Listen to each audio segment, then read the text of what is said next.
Oh, guys, welcome to the KFO show, Kayak Fishing Obsessed. If you love kayak fishing or just love fishing, guys, you're in the right place tonight because I have Alex Rudd in the house. And we probably talked 10 minutes as we do kind of our tech check prior to this. And it's already been a blast for me. So hopefully going to transfer that over. Guys, I'm excited about tonight and excited about the weeks to come. Next week, we got Chad Hoove Dog Millionaire coming in. So that's going to be next Tuesday night. And I got a big announcement there. And yeah, so I am pumped, guys. I want to first start off. I just want to thank the sponsor of the show, usrivermaps.com. See that map over my shoulder. If you're on the podcast, go check out usrivermaps.com. And just some pretty sweet, if you love like rivers and streams, and these are some of the most detailed maps that you can find out there, printed on canvas, nice stuff. And got a gift for you, $35 off. The guy who, Jeff, he's a friend, he's a listener, he's starting a small business. So go check him out. And if you got any questions about it, well, he's probably on tonight. So you can just ask him yourself. But guys, I am pumped. I have Alex Rudd. Alex, welcome to the show, my man. Dude, I was Googling the US River Maps thing because that's actually really cool. I'll just be totally honest. That's what I was doing as soon as you brought me in here. Like, that is dope. And I really want one now. Like, that's awesome. Like, I'm a geek for any kind of like topographic or any kind of map, period. And like, so is my dad. My dad in his office over at his house has like 6 maps hanging around his office of all the different lakes and rivers around us. And so like they're just dope. And so I may have to order me a US River Maps using your little code there, because that's pretty freaking dope. Oh yeah, right on. Well, welcome from Tennessee. Hey. And guys, if you don't know, 50,000 subs, 5.3 million views. And I want to hear the journey. This is one of my favorite questions asked when I bring people on who do YouTube, because obviously I do it as well. Yeah. And I'm always curious. I mean, tell the story, because I know your first video is 6 years ago, like surf something. You were surf fishing without the beard. Yeah. That's funny, man. And I want to know where it took off for you. Like, for any of us out there listening, like, okay, how much work do you got to put up on the front end to really see the gains in the long term? What was that journey like for you? Man, it's been it's been crazy, to be honest with you. You know, it's kind of cliche to say that, right? You know, everybody has their story on how it went, you know, and I didn't have like a meteoric rise. Like I've scratched and clawed and climbed my way to the top the hard way. You know, I was never one for trends. I was never one to fall into what everybody else was doing. I just wanted to do what Alex wanted to do, and you know, I did it that way, you know. But when I first started YouTube, to be totally honest with you, it was not, I didn't like start a YouTube channel and go, I'm going to do YouTube for a living, and I'm going to be a YouTube guy, and I'm going to have a podcast and Instagram and, you know, do all this stuff. I just didn't. Like, I went into it because I thought, well, this thing is cool. You know what I mean? And this kind of reminds me of some other things that I thought were cool. And I just wanted to put videos out on the internet. And I've told this story a bunch of times. So for anybody that's heard it, I do apologize, because it is one that I've told a bunch. But what got me into the YouTube thing and making videos about fishing was actually freestyle motocross.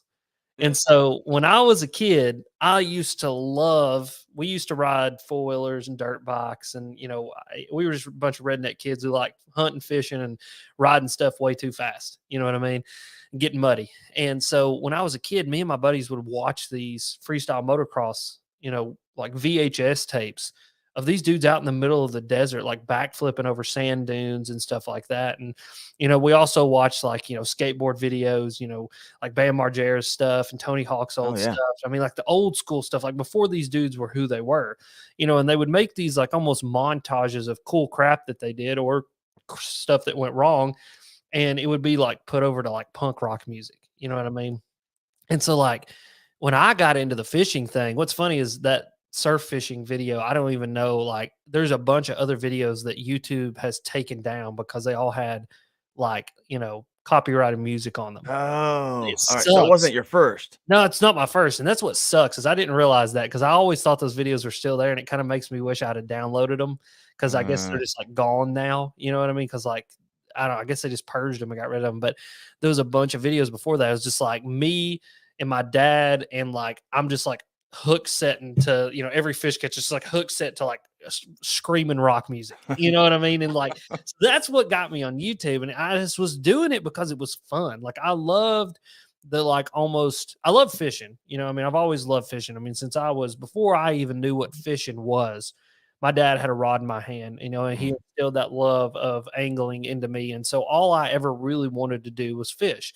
You know, I played some sports and like I said, we rode dirt bikes and stuff like that. But at the end of the day, the thing that we always did was go fishing. That's what I've always loved to do for as long as I can remember. My dad has always been into fishing, always had a bass boat.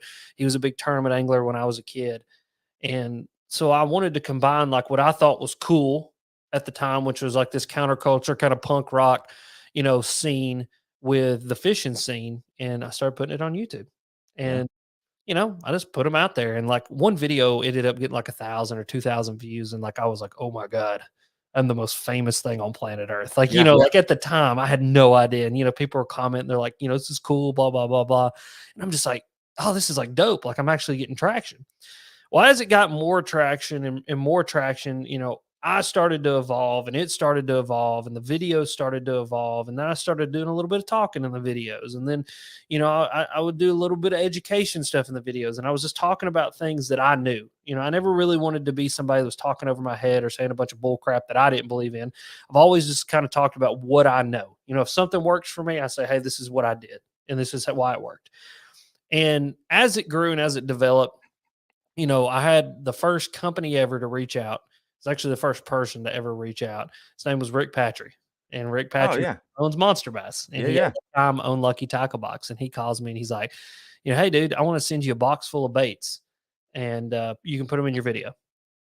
And I'm like, no, this is like, I was like, nobody actually wants to do this. I was like, is this a joke? And he's like, no, no, no. It's like a real company. It's like a real thing.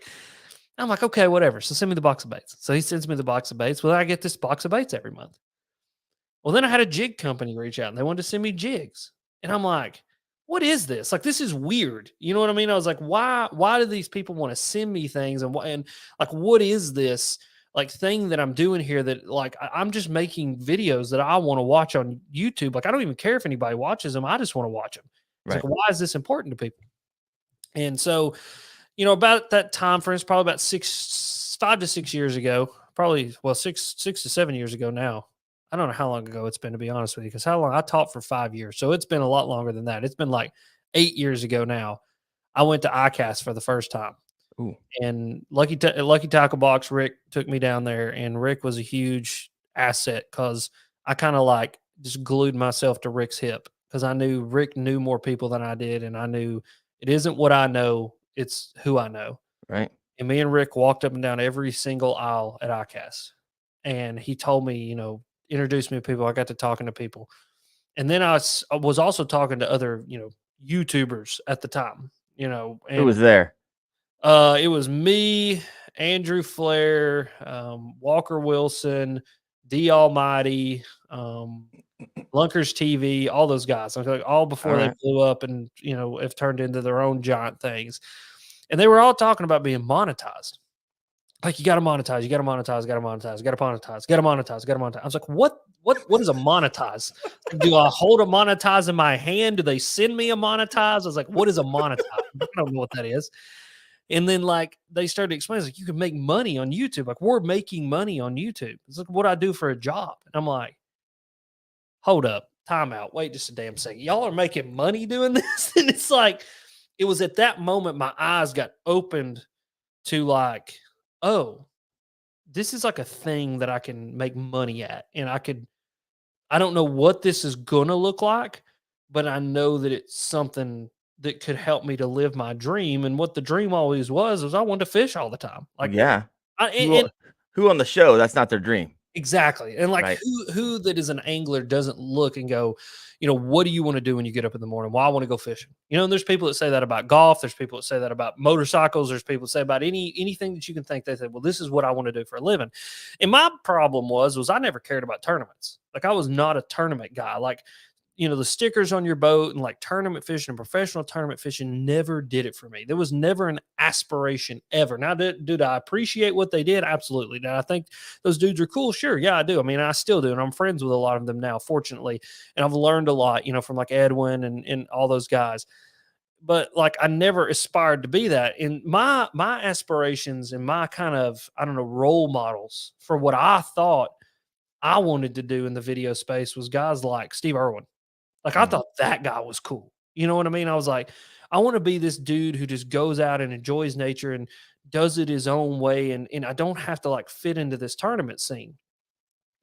Well, it was about that, probably that next year or the year after that, that like it all kind of started coming together for all the people. You know, the Guggen squad started coming along, and all these channels started growing and the industry started shifting. And it's like it was at that moment I was like, oh, like if I do this right and I play my cards right and I do this how I know I need to do this, I was like, I can truly make this my job.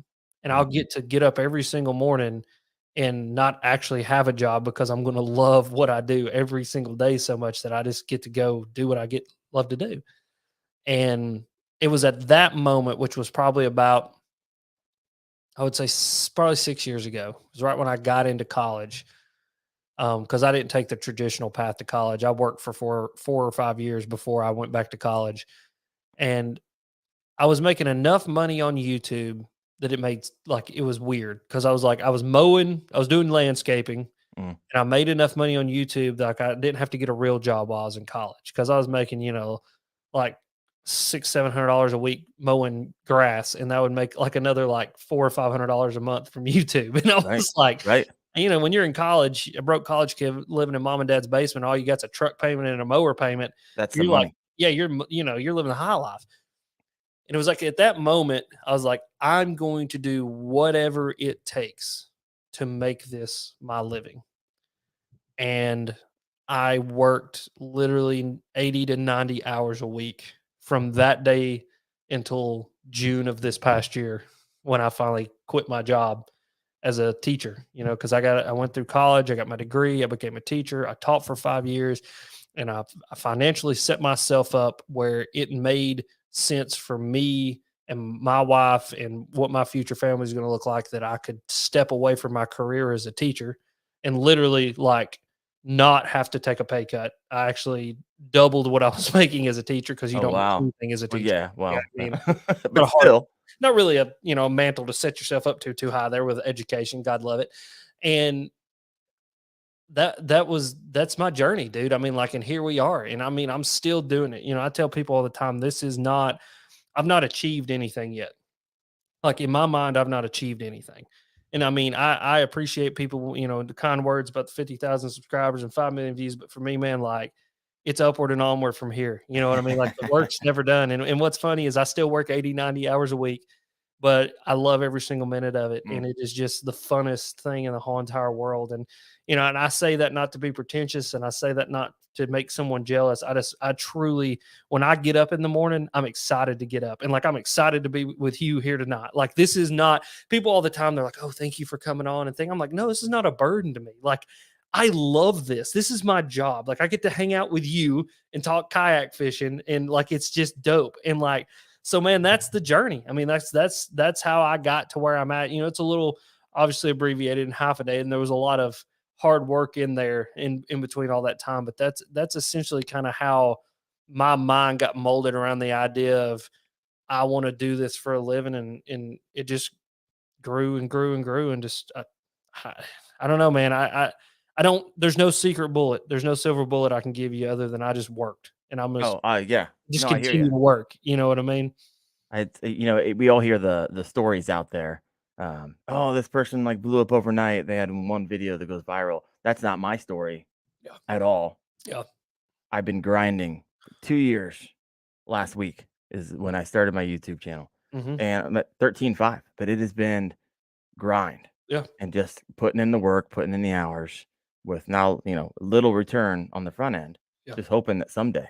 And it wasn't for me, it really took off when I decided, kind of like you, Mhm. this is going to be I'm going to treat it like a part-time job because I Mhm. have a full-time job.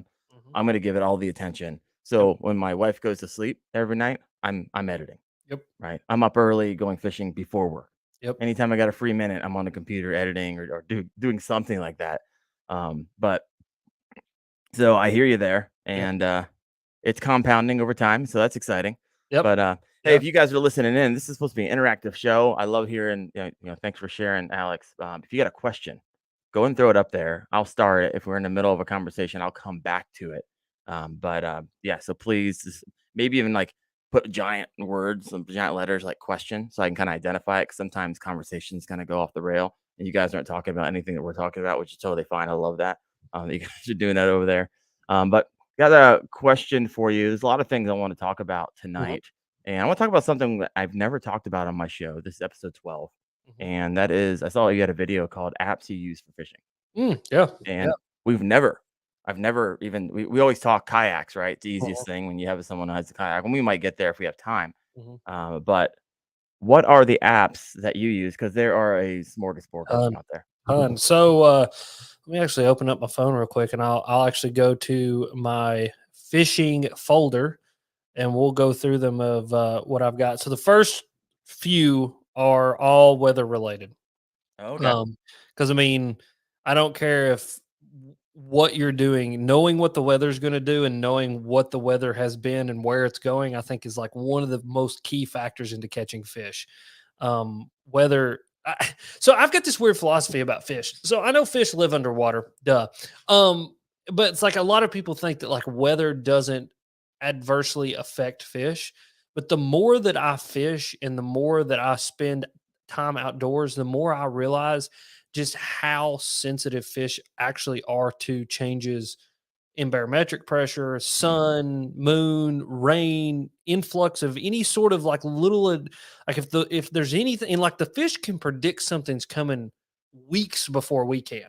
And I think it's just instinct. You know what I mean? Like I know they have dumb little brains, but it's just like a deer in the woods or my chickens. I got chickens, pet chickens. Like my pet chickens 2 weeks before we had that like epic freeze that moved through the whole entire country, right. they were eating everything they could get their mouths on before it ever even got cold. And like 2 weeks before that epic cold moved in, I was catching fish like crazy. And it's like they were eating everything they could get their mouths on. And so I think weather is super important. So I've got the Weather Channel, I got AccuWeather, and then I've got Tide Alert, which I only use when I'm near tides. But I actually got that by recommendation of a buddy of mine who is a guide, a red fishing guide. But what's really cool about Tide Alert is that it gives you the moon phase as well as how the moon phase is affecting the tide and Mm, sunset, sunrise, a bunch of different kind of things that sometimes is hard to find on some of the weather apps. I got the TVA app, which may be kind of unique to me or anybody that lives northern Alabama, Mississippi, Kentucky, because TVA is who controls all the dams around here. That's the Tennessee okay. Valley Authority. And so that app tells us discharge rates on the dams, how much current they're pulling, how much water that's coming into the lake, which for us, I mean, current is everything here. These fish thrive on current. And like the lake I was fishing today, it has a giant drawdown. And so they draw it down, that lake down 25, 30 feet. And today, while I was there, they dropped the water like another 2 feet while Whoa. I was on the lake, which is probably one of the reasons the bike kind of died on me today. But that app is pivotal to things that I do around here. And that's also super big when I'm like river fishing or creek fishing Right. because if I'm fishing below a dam discharge and they're about to open up like 6 gates on the bad boy, I want to know that because it might affect how the fishing's going to go that day. Might So affect a lot of things. yeah, exactly. So that's a big one. Then the Navionics app, I have that one. It's not as good as it used to be because there's like a subscription model now for it. There still is a free version of it, but I use the Lake Master app now because I have my Humminbird like mapping that I can kind of cross correlate with that, and it All right. Bluetooths to my graphs and all that on my boat. And then OnX, that's a big one. I Hmm. love that app. That's for finding spots, right? Yeah, it's for finding spots, but the biggest thing that it is the best for is knowing public and private boundaries. Mm, And so that allows me to, hey, if I pull up to a bridge, I pull up on X and I'm like, okay, so as long as I tuck close to this bridge, I can throw my kayak off here and go fish in this creek. And if I get out on this person's property, well, that his name's, Winston Churchill. And like I know that's Winston Churchill's land there. It's like, I try to do my best to never, encroach on anybody's private property, but that Onyx is huge, just knowing where you stand. That's like their catchphrase, is literally knowing where you stand as Mm. far as what's public, what's private. And it's helped me to find some really, really sneaky public boat ramps.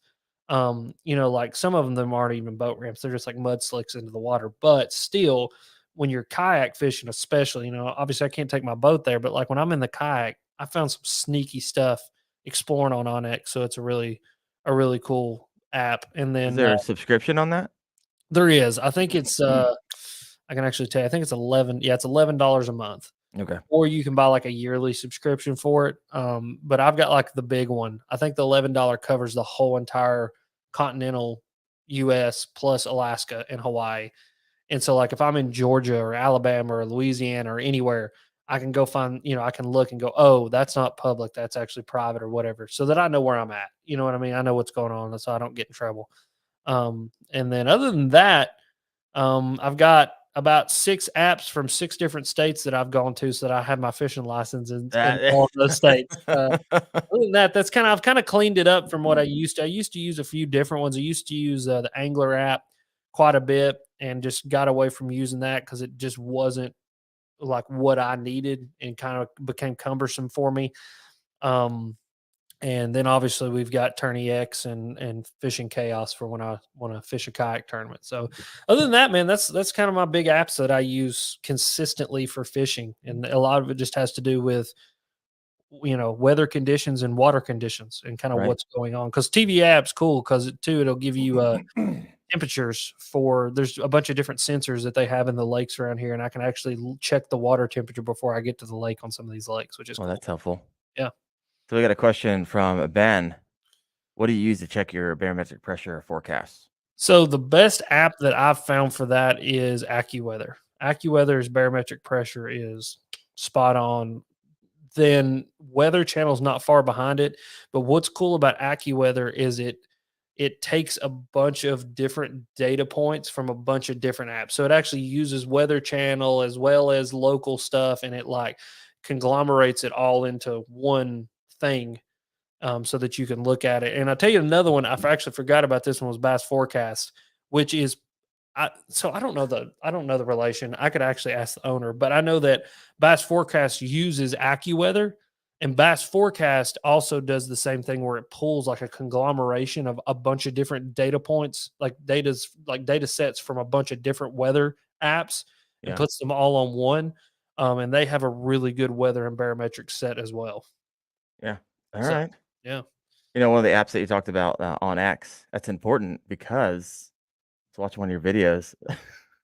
If you're on the wrong property, things could go bad. But I didn't actually watch this video because I wanted you to explain it, Mm. where some guy threatened to kill you. Oh god, dude. That was This is an rough. old video. It's one of your most popular, Yeah. second most popular, Yeah. and I've never seen it, so I want you to lay it on. Yeah. So essentially what happened that day is we were fishing a tournament. I started out at one ramp. It sucked. I told my buddy, I said, "Hey, listen, there is a river float that we can do that won't take us a tremendous amount of time. It'll take us like 3-4 hours at most." And I said, "We can go knock this river float out and see if we can put some fish on the board," because I was just sucking it up in this kayak tournament. But he says, "All right, cool." So we get down there. I call my wife. I tell Bethany, I was like, "Hey, we're going to do this section of this float." And I said, "Can you just come pick us up at this other boat ramp when I call you?" And she said, "Yeah, absolutely. That's fine." Mhm. Because, you know, it's only like a 5-minute drive from the boat ramp, but the, you know, float takes like 4 hours. You know how that works. It's weird. But, so we go fishing. We're fishing. Tournament day ends. We're going to this boat ramp, the second boat ramp, to meet my wife. Well, as I'm pulling up to this, as I'm pulling up to this boat ramp, I see this dude in the water, like waist deep water, like flailing around, and he's yelling and carrying on. So I kind of slow down. I tell my buddy, I'm like, "Dude, listen, I don't know what's going on down here." I was like, "This dude's probably high, or I don't know what's going on, or mentally ill." I was like, "I have no idea." I was like, "I'm just not even." I was like, "Just stick close. Let's try to separate ourselves from the situation. Let's get out of here as soon as we can." So as I start pulling up, the guy notices me. This guy in the water. He runs up on this little boat dock and lays down on the boat dock with his arms, and is just laying there like, and I'm just like, "Oh god, this is gonna be fun." So I pull up there. And I'm just kind of keeping my eye on him more than anything. Like, I'm not interacting with him. I'm trying to just separate myself from the situation. And I pull up there and he goes, you got a gun on you? Oh my gosh. And I'm just like, I just don't even say nothing. Like, I'm just like, just keep on doing my thing. He goes, today's a great day to die. And I was like, okay. I was like, okay. And so I just keep doing my stuff because I'm thinking, Alex, if you don't interact with the guy, then you won't give him the reaction he wants and you won't give him a reason to say or do anything to you. So I get all my stuff together and I pull my kayaks up. I mean, probably, I would say a good 50 yards away from this ramp and away from this person. And I'm like, okay, cool. Like, I'm away from this guy. Yeah, averted. Like, well, he starts meandering towards us. And as he starts meandering towards us, he is talking about it's a great day to die, that he wants us to kill him. He wants me to kill him. Please shoot me. Please kill me. Blah, blah, blah, blah, blah. Well, I think little did this guy know I've always got a gun on me. I mean, I take a gun pretty much everywhere Tennessee. that I go. Come on. Welcome to the free state of Tennessee. We all have guns and we will shoot the shit out of you. And so I've got my gun and it finally, and I actually don't show this in the video just because I didn't, number one, want to get demonetized, but number two, I just didn't think it was appropriate. And, we'll knock out a few cuss words here because I did say a few cuss words. In fact, the guy finally got probably 20 yards away from me. And he goes, if you don't kill me, I'm going to kill you. Whoa. And when he said that, the whole game changed for me. Oh, yeah. And I told him, I said, dude, do not make me do something I don't want to do. I said, but if you get any closer to me, I said, I will fucking kill you. And he goes, it was like something in that moment is in his drug-induced brain. He stopped, and it's like it clicked enough for him that he was like, oh, this guy like will kill me. Like, he's like told me he'll kill me. And at that moment, he didn't want to die anymore. And he just goes meandering down towards the water. And he's like in the water, so he goes back and he gets in the water. And at this point, we pull the kayaks. I'm another like 100 yards away from this boat ramp. So we're like, you got to imagine there's this big, like 150-yard drive down into this boat ramp. And we're literally standing on the road as far away from this guy as I can possibly get, just trying to separate myself from the situation because Bethany's not here, not at the boat ramp yet. Right. And so that's kind of not helping us either because we can't get away from him. You know what I mean? And so I tell my buddy, I was like, man, I'm going to go ahead and call the cops. I was like, I'm not, not normally one to do this. I was like, but this guy is in waist deep, 50-degree water and the current is, rolling 2-3 miles an hour. I was like, if this guy slips, he's gone. I said, he's going to drown to death, die hypothermia. I was like, and I don't care if he's high and I don't care if he's mentally, and God forbid if he's mentally ill and he does this, you know what I mean? And it's like, I don't want him to die. So I call the cops. I tell them what's up. And so the cop's like, all right, we'll be there in a minute. About this time, Bethany pulls up. I get in the car to go with Bethany. I leave my buddy Jacob standing there, unfortunately. I was like, you going to be good? He's like, I'm good. I was like, if he comes up here, just leave the kayaks and get away from him. And so we go to get the other car. Well, I get my car and I'm driving back, and my buddy Jacob calls me. I said, hey, dude, what's up? I said, you good? He said, dude, you're not going to believe what just happened. And I was like, okay. He said, dude, the cops pulled in, and as soon as the guy saw the cops, he ran off the end of the boat ramp and he dived into the water head first. Whoa. So you got to imagine, though, this water is like 3 feet deep. Right. So he dives off and smashes his face on the bottom of the bottom of the river there. And he said that the dude just floated up face down and started floating down the river. No. So by the time I got there, rescue squad, fire department, the rescue boat, helicopters, they're all there. Like, and I've got all this on video. It's insanity. And like, they're all trying to get the guy and they're trying to find the guy. And I don't know what happened to him. The last thing that I heard was a buddy of mine that works for the rescue squad said that they got him out of the water. He knew that much, but he didn't know if he was dead or alive. Crazy. It's insanity. Crazy story. Yeah, I mean, if you dive head first, you break your neck, it'd be game over. In 50-degree water at that too, with the current moving 2-3 miles an hour. Like, he was floating so fast that like when he hit the water, he was, 200 yards down the creek before anybody could grab him. Ugh. It's craziness, dude. Yeah, I mean, you don't want that. No, Jeez Louise. no, yeah. Hopefully, that's Woo! the last time someone threatens to kill me. Yeah, well, let's hope so. Man, man.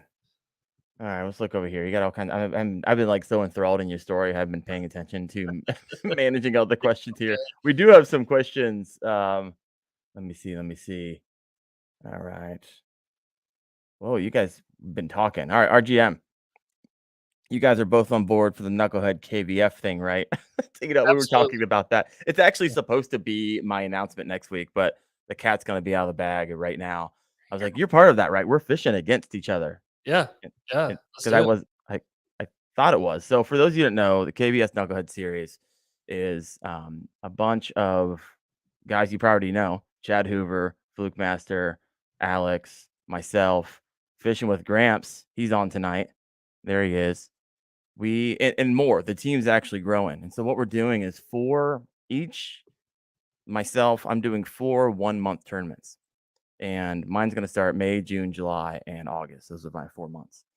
And so you can sign up on KBF Fishing Chaos, sign up to be part of any one of these teams that you want to. You can actually sign up to be a part of all of them with a chance to win a spot to fish on, say, Team Wendell. If you want to lose, Team Rudd, or any of the other.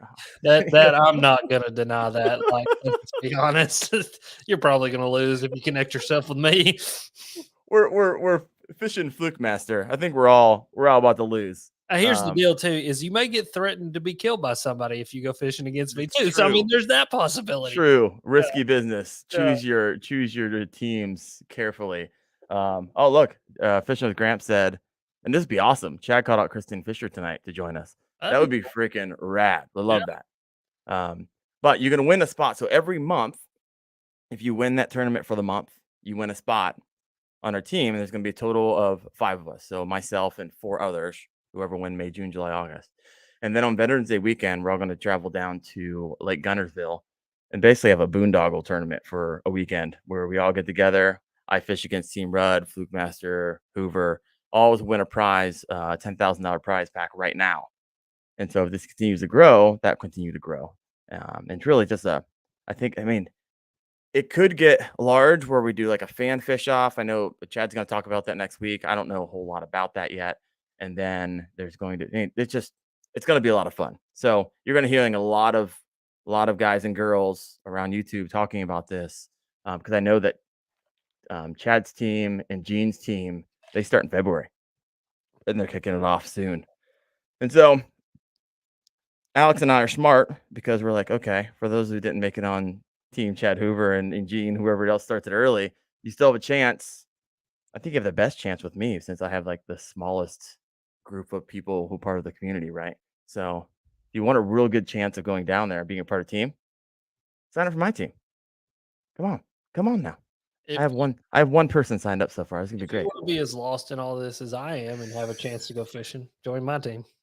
We'll go find a creek and bang around in it together. The cool thing is you don't have to be kayak fishing in these tournaments. You can fish from the bank. Oh, that'd be cool too. Yeah. Dude, look at that. Even Tamarack anglers. Lost and tackle. Even. Look, fishing. So you saying there's a chance. So you're telling me there's a chance. Diggs, come on, Diggs. Love to have you join. So this will be good. This should be fun.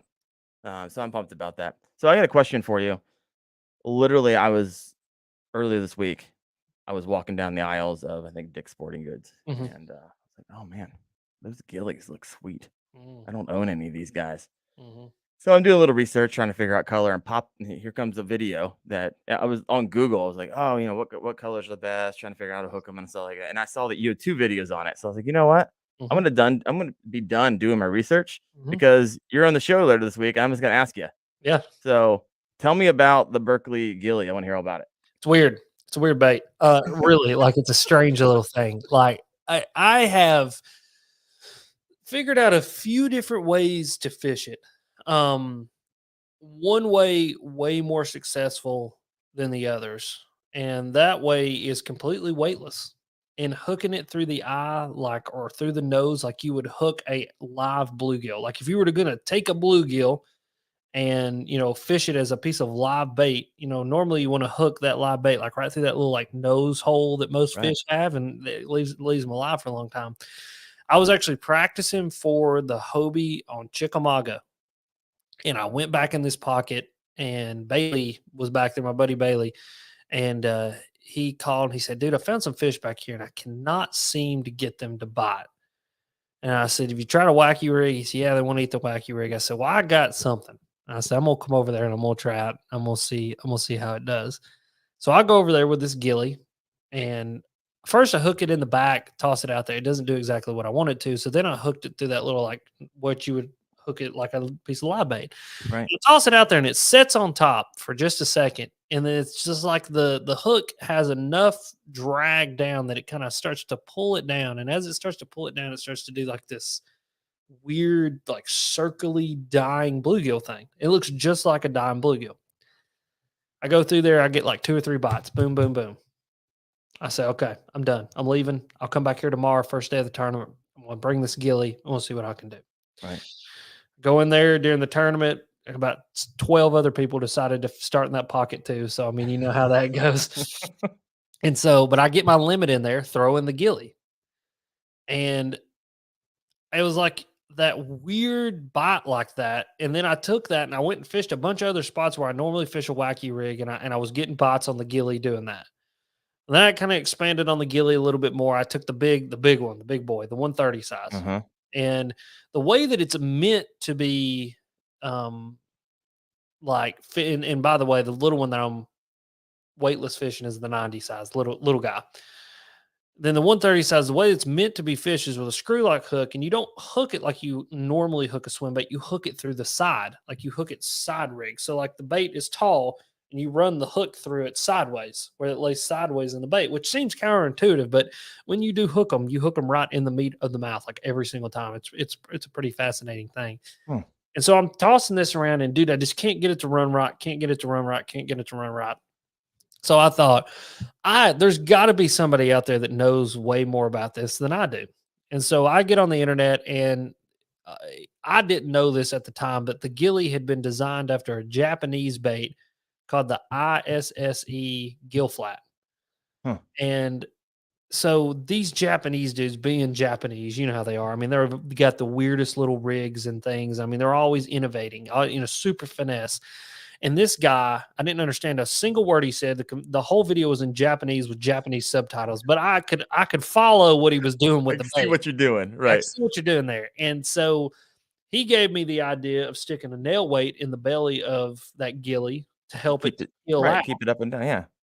And dude, let me tell you something. That right there, there's a couple of just like individual bites. And this isn't like a consistent bite that I'm on. And maybe I can make it more consistent going into this next year, because I really didn't discover it till right like at the end of summer going into fall.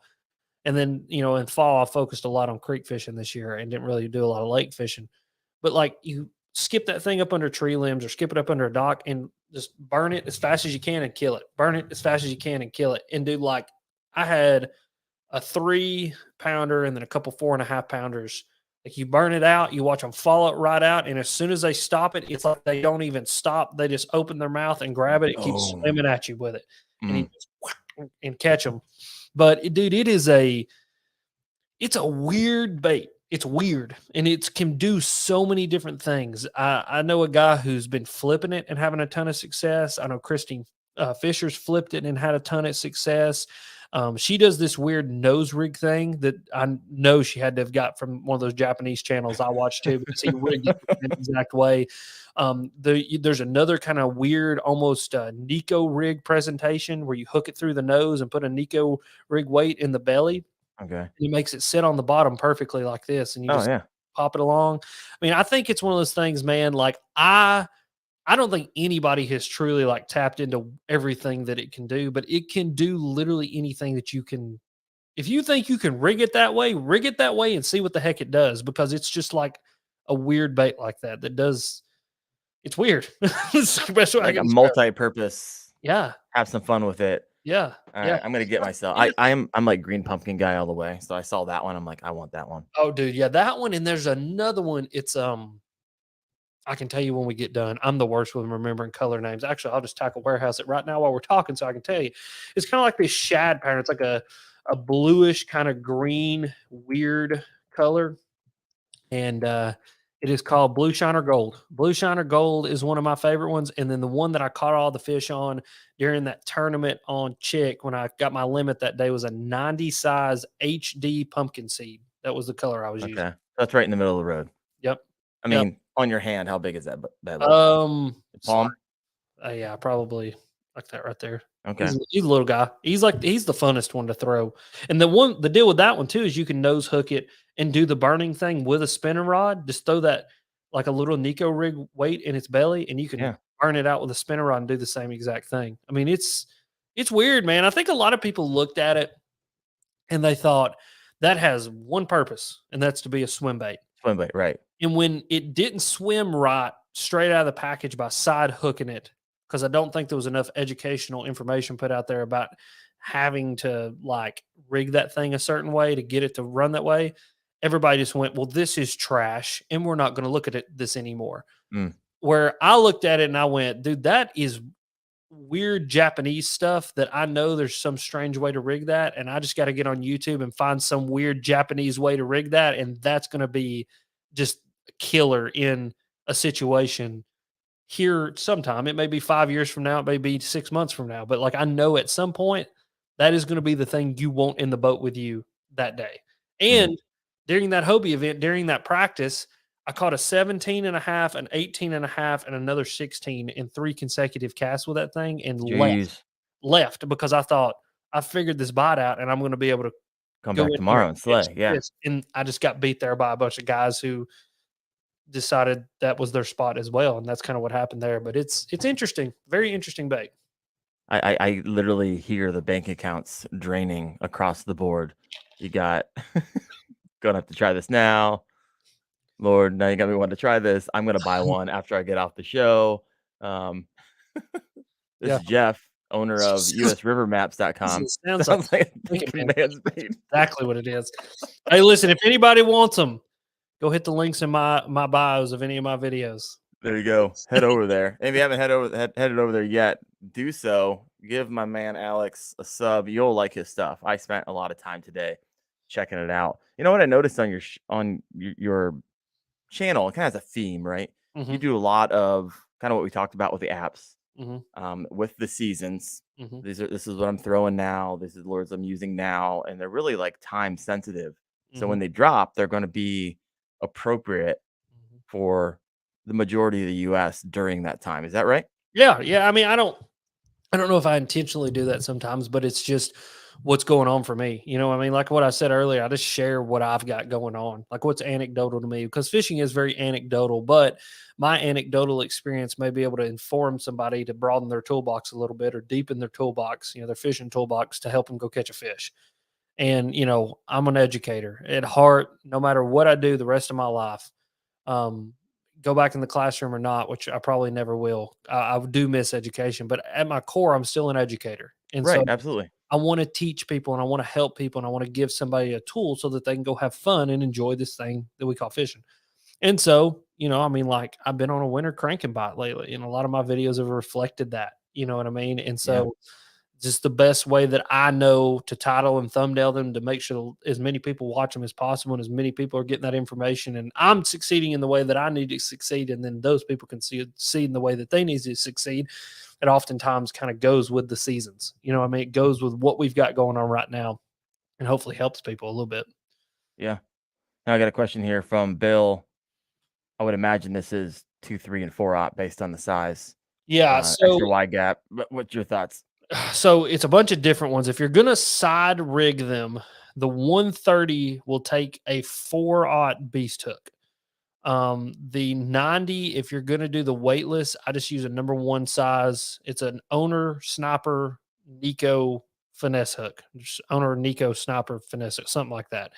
It's their Nico hook. It's an amazing little hook. I absolutely love it. Honestly, it's the only hook, because I use Fusion 19 now because I work with Berkeley.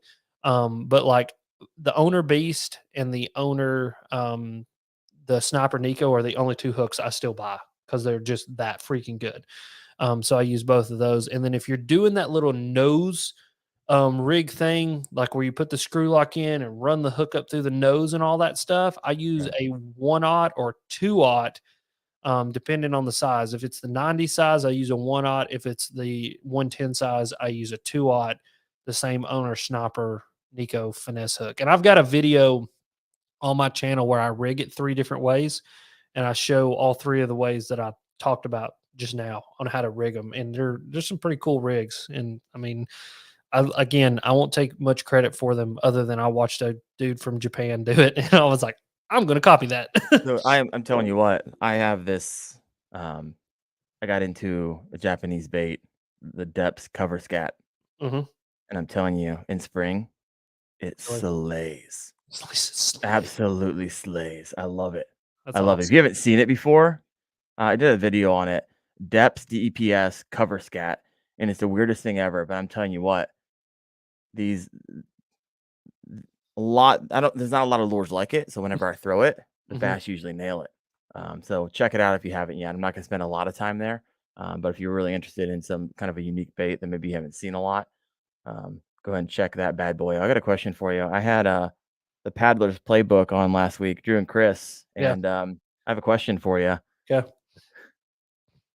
They told me to ask you, tell me about your run-in at Sonic, and why do they give you the eye when you walk in the door? Oh god. Yeah. Okay. So I've They gave had me zero context. I have no clue what you're going to talk about right now, but that's the question.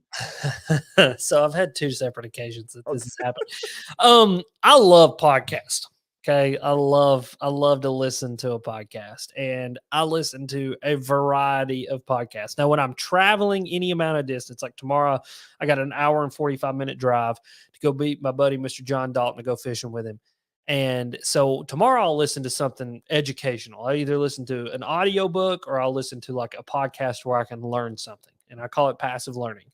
It's just something I like to do. It helps me to stay informed about things, just helps my brain to grow. Because that's another thing about being an educator is my slogan is be a lifelong learner. And I feel like Mm. if I'm not learning something every day, I'm not doing good enough for myself. Now, if I'm just poking around town and just like bullshitting, I'll listen to like Two Bears, One Cave with Tom Segura and Bert Crotcher, who are both comedians.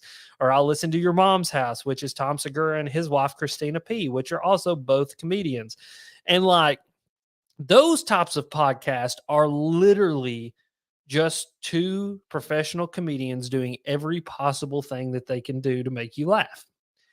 Well, I'm at Sonic one day and I had placed a mobile order, and I'm sitting there and I'm listening, and Tom Segura had bought Bert Crotcher a teacup that was owned by Adolf Hitler himself. Okay.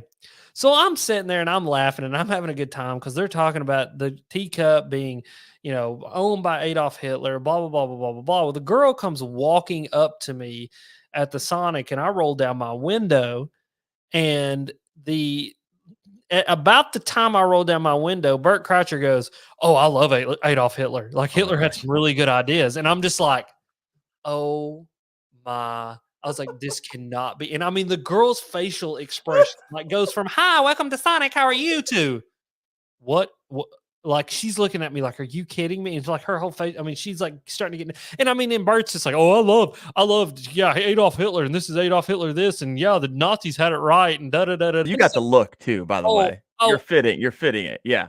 thank you. Okay. Yes. And so like I already look like, it's like I'm gonna burn a cross in somebody's front yard. I got that going. I got two black sisters. They're both adopted from Haiti. So I'm like, I'm not in any fashion am I a racist person. I hate racist people, but I'm a 6 foot white bearded guy. I got the look. And so when you walk up to my truck and I'm listening to a podcast where they're talking about Adolf Hitler having it right, even though it's a joke, literally I was mortified. And the other one, we won't get into that one, but I was at a Weigels and I was listening to Two Bears, One Cave, and Christina P was talking about sticking things places, and it was loud playing across the Weigels as I'm trying to fill my boat up. And I like what I did was I didn't turn my truck off, opened my truck door and just left it open because I was going to walk back, put the gas nozzle in my boat, turn it on, and then just go sit in my truck where it's warm. Well, Right. by the time I got back there, she starts telling these things. There's a lady pumping gas, and I just feel her kind of like lean out around the gas pump and look at me and lean back over. So my suggestion is don't listen to Two Bears One Cave and or Your Mom's House if you're in any public place, or if you are to expose yourself to the public, make sure to turn your radio off. I've learned that the hard way now. So every time my window goes down and I'm listening to any sort of podcast or audiobook at this point, I don't care what it is, radio goes off. Wise wisdom. There you go, people. Alex Rudd dropping some wisdom on you. All right. Well, can you believe we're at 53 minutes already? I love it. It's fun. I know. It's great. It is fun. So if you have a question for Alex or myself, throw that in the comments. We got the lightning round. So lightning round, I ask you 5 questions. I always say like 1-word answers, but it always goes off the rails really fast. Rabbit hole. real quick. And I don't try to bring it back. Yeah. It just is what it is. All right. So let me hear it. Question number 1. Favorite part of being a content creator? Getting up every single day and doing what I love. Worst part? Nothing. Nothing. What? Literally nothing. It's not what YouTube doesn't like bother you with any of the weird stuff they do or shorts or nothing. Dude, at this point, I've learned to just take it. I mean, you just like, I mean, there's just like it is what it is. I get frustrated about some of those things, and like I'll call my buddy Ben Nowak and we bitch back and forth to each other. But at the end of the conversation, we go, bud, it's YouTube and it's weird, and we just got to keep on putting the work in. But no, I do. I mean, but realistically, I mean, yeah, there's work, right? There's work involved in what I do. And some days it's like by the end of the day, I'm like, okay, well, I didn't get to go fishing today. I had to sit inside all day and be on the phone with people. Like that is the work part, right? Right. And I wouldn't even call that bad because I still have fun doing that. So like, sure. There's the worst part. The kind of unfun part in all the really fun parts. Yeah. The most unfun part for me when the whole thing, even though it's 99% fun, is when I'm fishing and shooting a video on my kayak. Mm-hmm. And I'm just thinking if I could just be thrown right now.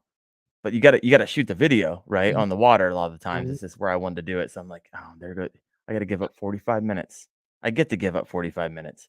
Yeah. But I just know like the biggest fish of my life just swimming around my kayak is laughing at me. I just know it. Absolutely. Hey, let's answer a question real quick because this guy's asked it twice and I want to answer it because I have a really good answer. All right, where's it at? Guy said it's the best waterproof kayak gear.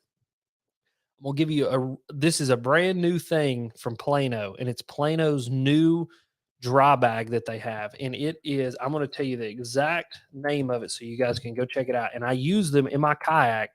And honestly, it's the best because it's not a hard case. It's not boxy, but it's still completely waterproof so that you don't have like this big hard thing that's like taking up a bunch of space and being cumbersome, but you also still have waterproof. It's the Plano Stow Wall bags. They've got this big heavy duty waterproof zipper on them, and they're just big like plastic bags.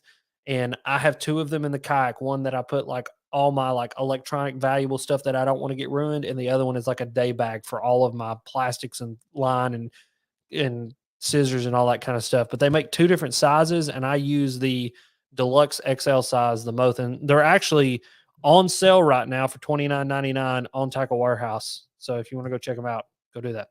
Well, there you go. I got another question here. We'll go to the questions here. I got a bunch piling up. Oh, this get the sweatshirt from? Yeah, they're not talking about mine. Mine's just black. They're discontinued. I'm sorry. This is actually a company that AFCO owns called Marshwear, and they made this shirt for a while and then discontinued it. So I know this is like the dopest sweatshirt ever because I love old school duck camo, and I wish I'd have got like 4 of them because it's super comfortable and like one of my favorite sweatshirts. But unfortunately, they don't make it anymore. Right on. Hey, something Phil says, thank you for answering this question. You're welcome, buddy. I don't know what this means. Steven, Alex, you're overrated on chatterbaits, right? Overrated on chatterbaits? No, they're highly underrated. Like they're like the best. A bladed jig is amazing. Like, you need to buy bladed jigs. And here's the deal. Everybody's like, oh, you're gonna say slobber knocker's the best. No, they're all good. Jackhammer, slobber knocker, mini max. I've got jackal brake blades. I mean, yes, dude, that mini max is something special. Like it really, really is. So yeah, no, I have a bunch of bladed jigs. Slobber knocker is really good for this time of year. Like if you're wanting to throw a bladed jig right now, cold water, slobber knocker is the bomb. But like when we start getting into different times of the year, I've got a bunch of different bladed jigs I like to throw. Because I am ready. Look at him. I went the Bass Pro. I'm ready. I Z-Man's got for the first time, I'm rocking out a micro. the micro's cool. The micro's cool. You'll like that Mini Max too. It's interesting. Wait till you throw it. It fishes like a lipless crankbait. It's really weird, but you're gonna like it. Okay. Yeah, it's cool. It's really cool. All right, we got this. Patrick, how do you store your kayak?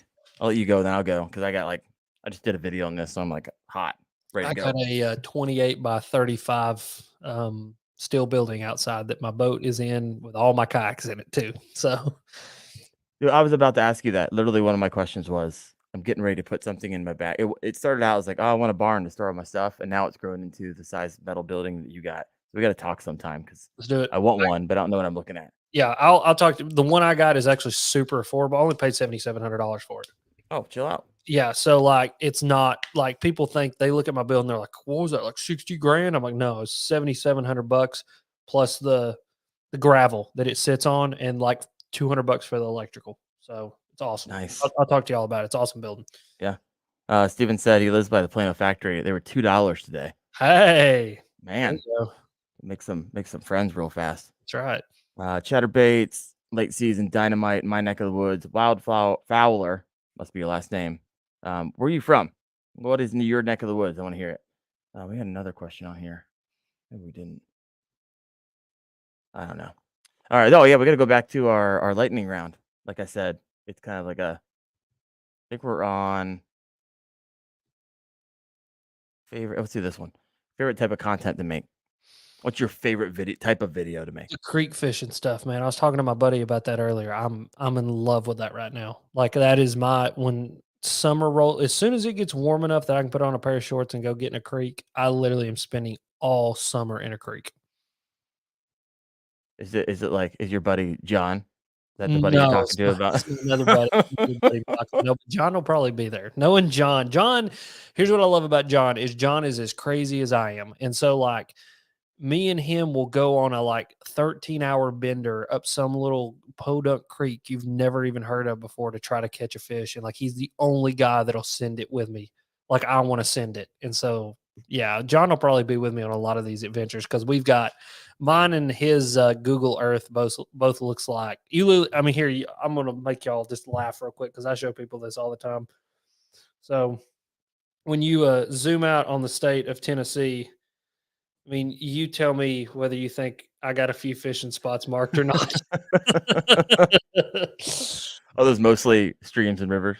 Yeah, rivers, streams, public access points, little lakes, ponds, just anything that I think that I could go catch a fish on. I've marked it on there. Man, you know, when I had John on the show a couple weeks ago, he was talking me into it because a lot of the lakes and river ponds around me they get over like saturated with people, and everyone gets all upset because you were I don't know whatever it is they feel like the distance you should be from on that particular day. Yeah, and it's just kind of a bit stressful. mm-hmm. And so I like the idea of, I mean, because you were, for watch some of your videos, you were rolling on a crescent shoalie, and then you got Flipped quite it. the hole in your Hobie. Oh yeah, yeah. Hit us with that story. Yeah. What happened? Like, how'd you get the hole? I know you. I watched part of the video to like. I'm taking on like 20 gallons of water, but do you have a theory?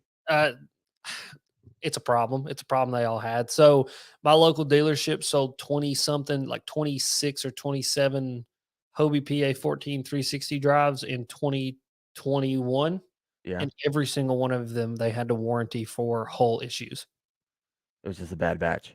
It's just a bad batch. And so mine, what happened was there is a tube, a hard plastic tube that runs through the back scupper and that's separated from the wall of my kayak and created about an inch long by, well, like a 6-inch long by like maybe a 1/4 inch long. Literally, like it looked like somebody had like peeled the plastic up and the water was just dumping in there.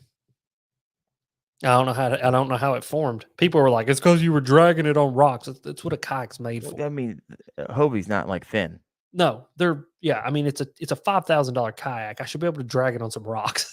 Like, you can drag it for about a few miles and still be fine. Yeah, and so then I got the Shoalie. Drew Gregory got me hooked up with that thing. Love that man, and I love that Shoalie. I have beat the just dog piss out of that thing, and it is just it keeps on rolling. Like, it's Ugh, just going hard as it went the day that I got it.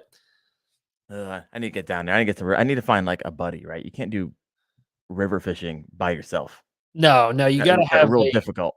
yeah, you gotta have a picker-upper. Luckily, my wife is my picker-upper for a lot of my creek explorations around the house. There you But go. but, like, Speaking, tomorrow, it has to be me and John because 'cause we're doing a float, so all right. Well, speaking of wives, mine upstairs, she makes an entrance. Here we go. Are you in Knoxville? Lived there for 5 years for, well, me and her got married. Miss it. Lots of beautiful fishing places. Where you that's at? that's exactly where I'm at. I'm in Are you in Knox Knoxville? Yeah, yeah, I'm Man, in I'm Knoxville. down there. Yeah, We're, dude, come on down. we're Yeah, coming down in March. old then we're going fishing. All We're gonna right. send it.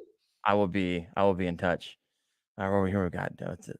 I should probably read these before I put them up here. Darren's gonna do more moving water fishing, lake fishing. No, I'm not because I'll do some more, I think. I gotta stick to my local lake. I mean, I still got a young family. I got a 7 and a 5-year-old, so kind of keep me close. I can't be gone for long periods of time. All right, I got a couple more questions for you. If you got, we got coming into the 11th hour here. If you got a question for Alex, go ahead and throw that in there. What? Here we go. Favorite fishing YouTube channel to watch? Man, that's such a hard question because I don't watch fishing YouTube. You It's don't see. It's so funny. I was talking to the Burley Fishing, and Jeff is like, I don't watch anything, yeah, any I don't. fishing, Like, I except don't. the Japanese videos that. Mhm, But you mhm. don't follow one person. Like you'll look something up and watch it if you're trying to find an answer to something, but you don't follow a person. Yeah, nah, man, dude, I watch a lot of YouTube about a lot of other things, right? Like, Mav is probably my favorite YouTube content creator of all time. I love his style, I love his videos, just everything that dude's got going on is awesome. But as far as, like, fishing YouTube goes, I'll tell you how my fishing YouTube watching goes. I opened Ben's video, Bailey's video, John's video, my buddy Josh Sharp's video, probably your videos now that I know you. And I open up all the videos of all the other content creators that I'm like buddies and friends with. I open up all their videos, I put them all on mute and I hit play on every single one of them while I'm editing. Just so it plays all the way through all of their ads and everything, and it helps to build their watch time. And that is how I watch I fishing. love you. I Yes. love you. Yep. If So you want to love your content creator, if they put out like an hour-long video and you don't have the time, just hit play and walk away. that's right. I mean, like I tell people all the time, like I get you guys are so busy, but like if you're working in your office and you can't watch my video, just put it on the background and silence it because it helps me out. It helps. The algorithm must feed people. It's got to Yes. feed. It's Yeah. hungry.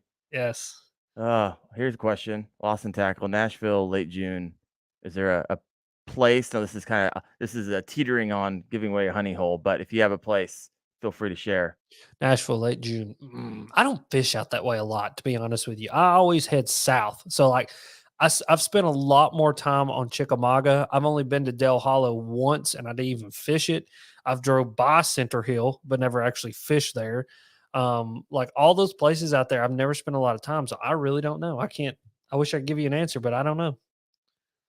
Well, I appreciate the answer you got. Yeah, I'm never really down there, so I can't help you out at all. But folks, we are at the end of our time. Even though I know we could probably go for another hour or two, or maybe even 3, I'm just gonna have to have Alex come back on the show. If you have not yet done it, head over to his channel, hit that sub, check out his content. It's great. And now you know him. You know a lot of his stories. If you haven't, hit the like button on this video. Once again, help me out, get some extra reach on the replays on this bad boy. But guys, I'll see you next week with Chad Hoover. And we're going to talk a little bit more about that Knucklehead series, something you can be a part of. Thanks for chiming in, everybody. I'll see you next week.